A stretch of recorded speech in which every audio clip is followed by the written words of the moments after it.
I have lived for a century, and I know what it is to stare evil in the face. He doesn't begin with pain, but with a greeting. He calls himself the happiest man on earth, not because he had an easy life, but because he refused to let hate consume him.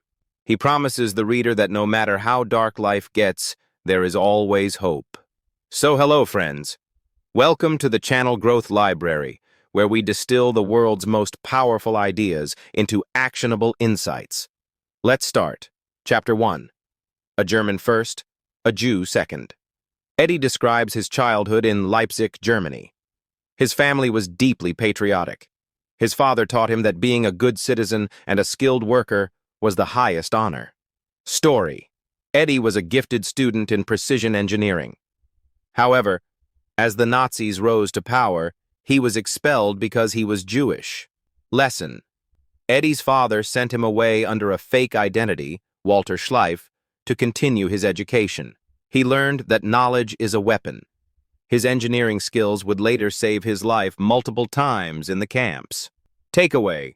Education and skills are the only things no one can take away from you. Chapter 2. The Night That Changed Everything. In 1938, Eddie returned home to surprise his parents for their anniversary. It was the night of Kristallnacht, the night of broken glass. Story. He found his home empty. He was brutally beaten by Nazi soldiers and taken to Buchenwald. He watched his childhood home and his sense of belonging shatter.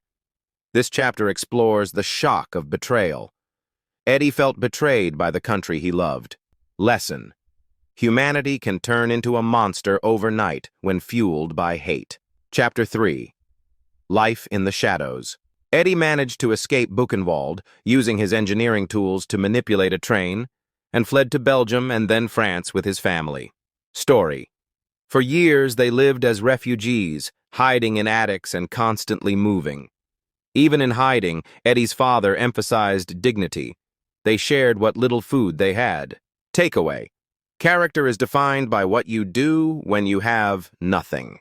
Chapter 4. The Hell of Auschwitz. The family was eventually caught and sent to Auschwitz. This is the darkest part of the book. Story. Upon arrival, Eddie's parents were sent immediately to the gas chambers. Eddie was spared only because the Nazis needed his economically indispensable engineering skills. He describes the selection process by Joseph Mengele. Eddie realized that in the camps, you weren't a human. You were a number, 172338, which he carries on his arm in the cover photo. Lesson. To survive the unthinkable, you must find a reason to live that is bigger than yourself. Chapter 5. The Power of Friendship. Eddie credits his survival to one man, his best friend Kurt. Story. Kurt and Eddie looked out for one another. When one was too weak to stand, the other shared his bread or gave him a reason to keep going. Eddie says, "One good friend is worth more than the whole world." Without Kurt, Eddie admits he would have walked into the electric fence to end his life. We cannot survive alone. Friendship is a lifeline. Chapter 6. The Death March and Liberation. As the Allies approached in 1945, the Nazis forced the prisoners on death marches. Story. Eddie escaped into the woods, eating slugs and grass to survive. He was eventually found by American soldiers. He weighed only 28 kilograms, about 60 kilograms. Recovery wasn't just physical, it was mental. He had to decide whether to spend the rest of his life hating his captors or building a new life. Hate is a poison that you drink yourself, hoping your enemy will die. Eddie chose to stop drinking the poison. Chapter 7.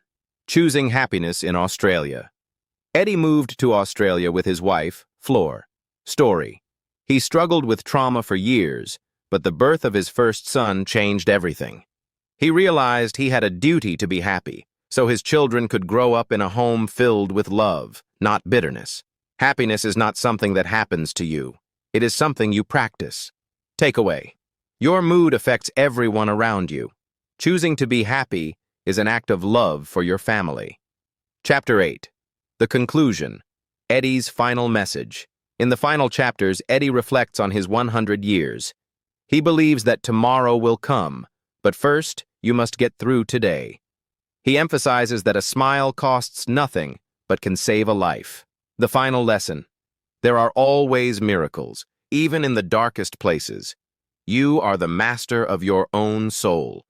The pillars of Eddie's life. Pillar: education. Your mind is your greatest asset. Skills can save your life. Friendship: the best medicine is a friend. Loneliness is the greatest poverty. Gratitude: focus on what you have, a bed, a piece of bread, not what you lack. Forgiveness: not for the perpetrator, but for your own peace of mind. Final lesson: life can be beautiful if you make it beautiful. It is up to you. Friends, if this summary gave you the clarity and the push you needed, please hit that like button and subscribe to our channel for more life-changing book summaries.